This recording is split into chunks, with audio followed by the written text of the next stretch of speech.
Bom dia, boa tarde, boa noite. Dando continuidade na nossa leitura bíblica, convido você a pegar a sua Bíblia e abrir comigo em Mateus, capítulo 15, versículo 29. Como nós temos proposto e realizado toda semana, para conhecer mais do alto, mais do nosso Pai e mais da carta que Ele nos deixou escrita, né, amor? Sim. Mandar um bom dia também? Bom dia, boa tarde, boa noite.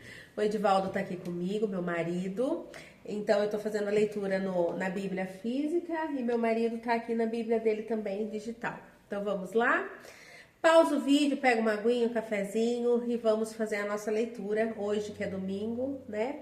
Uma semana maravilhosa aí. Se conseguir ouvir hoje, tudo bem. Se não, ouça amanhã, mas se alimente dessa palavra que o papai deixou para nós. Vamos lá? Então, convido você a abrir comigo em Mateus, capítulo 15, o versículo é 29. Semana passada nós lemos a mulher cananeia. Quem não assistiu, volta lá no vídeo, assiste, que é importante. E hoje nós vamos ler, dando continuidade aqui no versículo 29, a segunda multiplicação dos pães. Vamos lá? Versículo 29. Você acompanha comigo aí, amor? Sim. Jesus saiu dali, após ele estar lá e ter curado, né, a mulher cananeia. Aliás, ter liberado a cura para a filha da mulher cananeia. Jesus saiu dali e foi para a beira do mar da Galileia. Depois subiu a um monte e se assentou. Uma grande multidão dirigiu-se a ele, levando-lhe os aleijados, os cegos, os mancos, os mudos e muitos outros. E os colocaram aos pés, e ele os curou. O povo ficou admirado quando viu os mudos falando, os mancos curados e os aleijados andando, e os cegos vendo, e louvaram a Deus de Israel. Aqui então a gente percebe que Jesus subiu a um monte, né? Como ele fazia, trazendo as boas novas do reino, certo? Jesus andava muito em montes, praias, né? Esse contato com a criação de Deus. Até para nós, né? Às vezes a gente está tão estressado, tão cansado, que fugir para as coisas, para floresta, matos, né? Montanhas ou praias, é como se a gente tivesse um renovo, admirar as coisas que o Pai criou, né? E Jesus também ali, como homem, ele foi para o monte para pregar e ali veio muitas pessoas enfermas buscando a cura. E aqui a gente percebe que esse povo era gentil, né? Era o povo gentil, não eram os judeus, era para o povo gentil. Porque aqui a gente percebe uma frase, e louvaram ao Deus de Israel. Então aqui o Senhor Jesus, ele já começa ali a alcançar os gentios também, tá? E quando eles ouviram que Jesus estava lá, as pessoas que necessitavam de cura foram até ele e alcançaram a graça. Quer falar algo, amor? É isso mesmo, né? Então, essa é a primeira passagem. E às vezes assim também nós, né? A gente quer muitas vezes a cura, nós temos que buscar ao nosso Deus, buscar aos pés de Jesus e estar ali em oração, que é o lugar mais gostoso, seguro e agradável que qualquer ser humano nessa terra pode estar. Vamos continuar. No versículo 32. Jesus chamou os seus discípulos e disse: tenho compaixão dessa multidão. Já faz 3 dias que eles estão comigo e nada têm para comer. Não quero mandá-los embora com fome, porque podem desfalecer no caminho. Os seus discípulos, no versículo 33, os seus discípulos responderam: onde poderíamos encontrar nesse lugar deserto pão suficiente para alimentar tanta gente? Aí Jesus pergunta: quantos pães vocês têm? Perguntou Jesus para eles. 7, responderam eles. E alguns peixinhos. Ele ordenou à multidão que se assentassem. Então Jesus ordenou à multidão que se assentassem no chão. Depois de tomar os 7 pães e os peixes e dar graças, partiu-os e os entregou aos discípulos, e os discípulos à multidão. Todos comeram até fartar-se, e ajuntaram 7 cestos cheios de pedaços que sobraram. Os que comeram foram 4.000 homens, sem contar mulheres e crianças.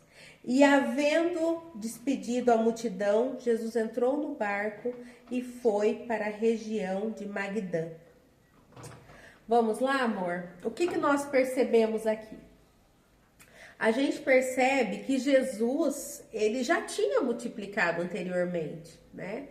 E os discípulos, numa situação parecida, eles, eu não sei se por dureza no coração ou por esquecimento do milagre que o Senhor... Eles já presenciaram isso, né? Um milagre que eles já haviam Novamente, presenciado. Eles perguntaram, aonde a gente vai encontrar pão? Aonde vamos encontrar pão, né? E estava ali, eles já tinham vivenciado esse milagre da multiplicação. Essa daqui é o segundo milagre da multiplicação. Então, só que também eles não haviam passado pelo batismo do Espírito Santo, né? Então a gente entende um pouquinho dessa dureza do coração. E eu também não sei se essa dureza estava relacionada por ser o povo gentil que ia receber esse milagre, né? Ou realmente pelo esquecimento. Assim como eu, né, amor? Vocês aí, muitas vezes tem um milagre de Deus em uma área da sua vida e você esquece. Quando tá passando de novo por esse problema, às vezes questiona Deus, né? Às vezes fala, mas eu de repente ir pelo caminho errado era mais fácil. E somos o que muitas vezes? Omissos, egoístas, por pensar só em nós, né? E não se lembrar da grandeza do nosso Deus. Então, o nosso Senhor Jesus Cristo já havia multiplicado os pães. E foi exatamente muito parecido a forma. Muitos milagres feitos junto, né? Esse povo. Sim. Mesmo vendo, eles perguntaram, mas onde a gente vai encontrar pão? Aonde vamos encontrar pão? Nesse lugar deserto, vai encontrar algum lugar? Eles questionaram, a gente está no deserto, aonde nós vamos encontrar pães? Aonde vamos conseguir alimentar essa multidão? De novo, o mesmo questionamento. E a pergunta que eu faço para vocês hoje: quantas vezes vocês deixam a dúvida ocupar o lugar da fé? Jesus já tinha manifesto ali o seu poder. E para ele multiplicar a segunda vez era a coisa mais simples do mundo. Mas para eles sabiam o quê? Estar andando com Jesus, vendo os milagres diários, vendo aquele tanto de enfermos sendo curado e ainda questionando, mas como vamos conseguir nesse deserto alimentar essa multidão? Mais uma coisa que me chama a atenção, amor, é que Jesus pede o que eles têm. O que vocês têm? O que vocês têm? Né? Às vezes você quer um milagre tão grande, mas a pergunta que o Senhor te faz hoje: o que você já tem aí em mãos? O Senhor vai usar o pouco que você tem para multiplicar. Qual é o dom, qual é o talento que você tem, que você traz? Sueli, mas é tão pouco. Mas o Senhor começa com os poucos milagres diários. E aqui, do pouco pão e do poucos peixes, era 7 pães, né, amor? Sim. 7 pães e alguns peixinhos. Olha o que o Senhor Jesus fez. Multiplicou e conseguiu fartar. Sabe o que é fartar? Você comer até você fartar-se, até você não aguentar mais olhar para o pão e para os peixes. Ou como diz o pastor Cláudio, né, Macfish. No McDonald's, ele fala que Jesus lançou o primeiro lanche de pão com peixe, que é o Macfish. E quantas vezes, né, a gente tem ali um pouco e a gente acha tão pouco, mas o Senhor pode fazer grandes coisas por esses pequenos começos ou por essas pequenas demonstrações de fé. O pouco que você faz, Deus multiplica. O pouco que você faz. A semente que você planta, Deus faz multiplicar. Deus multiplica, gente. E multiplica de forma surpreendente, né, amor? Sim. De forma linda, de forma abençoadora. E o seu dom aqui, ou o que você dá muitas vezes, né, não é só para você. Você vê que aqui o Senhor Jesus multiplicou para uma multidão. O dom que você carrega não é para você. Muitas vezes é para alimentar o teu próximo, né? Com a habilidade, que nem meu marido é mecânico. mas ele não é um mecânico para ele é para o outro. Quantas pessoas hoje gostam, né, amor, do trabalho que ele faz e ficam felizes e satisfeitas com aquilo que ele dá, né, com aquilo que ele faz. No meu caso, eu sou psicóloga e também atendo em outras áreas, trabalho em outras áreas. E o quanto isso é para pessoas, é para o próximo. E é lindo, né, a forma como Cristo trabalha. Aqui, então, ele fez a segunda multiplicação. E, ó, gente, eles se fartaram de comer, hein? Ficaram exaustos de tanto comer. E aqui, ó, sobraram, né? Todos comeram até fartar e ajuntaram ainda 7 cestos cheios de pedaços que sobraram. Aqui a gente percebe a organização de Jesus, né? Porque ele separa em grupos, né, amor? Tá isso? Tá escrito aqui? Sim. Ele separa em grupos e depois o que sobra ele manda recolher. Porque nem assim ele desperdiça. O Senhor não desperdiça nada que nós temos. É só você se colocar, né, à disposição do Pai, a fazer o que ele te chamou para fazer. E é isso. Essa foi a palavra de hoje, né, amor? Você quer fazer alguma colocação, alguma coisa? Ah, gente, mais uma coisa. Aqui no final, eles falam, né, que Jesus entrou no barco e foi para a região de Magdã.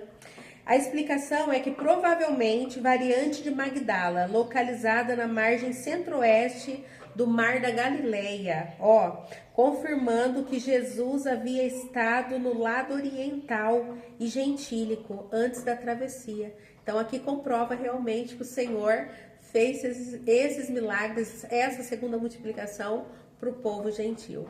Nós, né, que não somos ali da origem primária de Abraão, mas através da fé em Jesus nos tornamos herdeiros da promessa de Abraão. Jesus refez essa aliança nossa, né? E através da fé em Jesus somos herdeiros, co-herdeiros, né, amor, da promessa de Abraão, certo? Abençoarei os que te abençoarem e será bendito por onde passar. E você e eu temos direito à salvação eterna pela fé em Jesus Cristo. Essa foi a palavra de hoje, amor. Quer fazer alguma ressalva, alguma colocação? É isso mesmo. É isso, né? Então é isso, gente. Desejo que vocês tenham uma semana abençoada, uma semana protegida, uma semana guardada pelo Senhor Jesus Cristo. Desejo que vocês leiam essa palavra e cada vez mais estejam mais próxima do Pai, que o Pai é nosso, gente. O Senhor Jesus é nosso, tá? E se alguma coisa estiver afligindo você, que Deus acalme o seu coração, te traga renovo, alegria e que seja uma semana linda, como a vontade de Deus, né, amor? Como é a vontade de Deus? Boa, perfeita e agradável. Boa, perfeita e agradável. É esses os pilares que Deus quer para mim e para você. Uma linda semana, gente, na presença de Deus, em nome de Jesus. Amém? Amém. Tchau.